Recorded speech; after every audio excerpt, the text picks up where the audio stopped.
Good morning students, welcome to the hope for classes. आज का जो टॉपिक है वो क्लास 9th के वर्क और एनर्जी चैप्टर के पावर टॉपिक मैंने लिया हुआ है। So what is mean by power? It is the time rate of doing work और transferring energy. Okay, work means the rate of doing work is said to be as what power. जितना time जितना हम वहाँ पे work करेंगे उतना हमारे में पावर वहाँ पे क्या होगा, ज़्यादा होगा। ओके, तो यहाँ पे मैंने फॉर्मूला भी लिखा है पावर का। Power is equal to what, work done upon time. इसको इजी वे में अंडरस्टैंड करने के लिए मैंने यहाँ पे एक सिचुएशन दिया हुआ है, एक एग्जाम्पल दिया हुआ है। एग्जाम्पल ऐसा है कि imagine that there are two person is over there. मैं यहाँ पे लिख देता हूँ पर्सन ए और इसका मैं नाम दे रहा हूँ पर्सन बी। इन दोनों का एक टास्क है। टास्क क्या है, यहाँ पे मैंने 5 ब्रिक्स रखा हुआ है। यहाँ पे मैंने 5 ब्रिक्स रखा हुआ है और यहाँ पे मैंने क्या रखा हुआ है, 5 ब्रिक्स रखा हुआ है।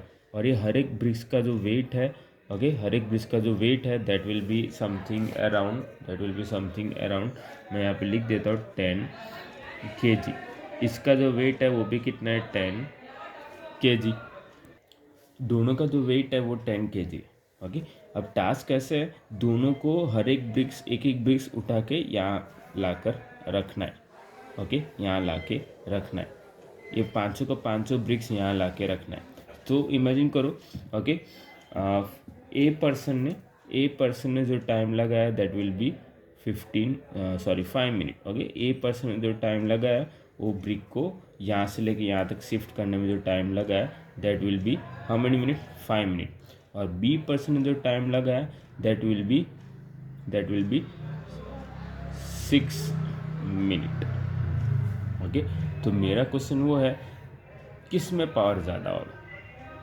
Any idea anyone? किस में पावर ज़्यादा होगा, केस पर्सन ए में कि पर्सन बी में? क्या हुआ, कंफ्यूज्ड है ना? नहीं आइडेंटिफाई हो रहा है ना? तो देखो, जस्ट सिंपल एग्जाम्पल से मैं बता रहा हूँ, मैं इसको सॉल्व नहीं कर रहा हूँ। सॉल्व हम लोग दूसरे वे में करेंगे। बट यहाँ पे देखो, यहाँ पे फॉर्मूला था क्या, मैं यहाँ पे लिख रहा हूँ power is equal to work done upon time. ये था ना फॉर्मूला। तो देखो, अगर ये मैं पर्सन ए का बात करूँ, if I am talking about a person A, तो ए में देखो, ए में टाइम जो लिया है, पर्सन ए ने जो टाइम लिया है that will be what, 5 minute. और पर्सन बी ने जो टाइम लिया था वो कितना है, 6 मिनट। एम आई राइट और रॉन्ग, है ना? तो अगर मैं पर्सन ए का बात करूँ और पर्सन बी का 6 मिनट है, तो देखो 6 मिनट का बात करूँ पर्सन बी का, I am talking about a person B का बात कर रहा हूँ। पर्सन बी ने टाइम ज़्यादा लिया है, पर्सन बी ने क्या लिया है, टाइम ज़्यादा लिया है ना। Person B has taken more time, तो उसका जो पावर वहाँ पे होगा वो क्या होगा? एनी आइडिया पावर वहाँ पे क्या होगा? यस, पावर वहाँ पे कम होगा। Because power is because we can say that power is inversely proportional to what, time. अगर टाइम ज़्यादा लेगा तो वहाँ पे पावर कम होगा। बट सेकंड केस में, फर्स्ट केस में पर्सन ए का देखो, पर्सन ए का क्या है, टाइम वहाँ पे पर्सन बी से कम है, तो उसमें पावर वहाँ पे क्या होगा, ज़्यादा होगा। Now you can easily say that कि who wins the match, person A और person B? yes, obviously person A won the match because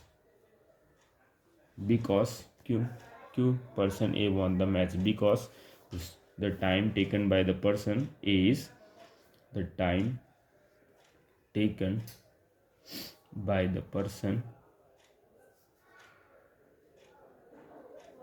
A is less, so the power will be more over there. तो एक चीज़ याद रखना, power में time inversely proportional है और work done directly proportional है। So I hope you understand the content. Thank you.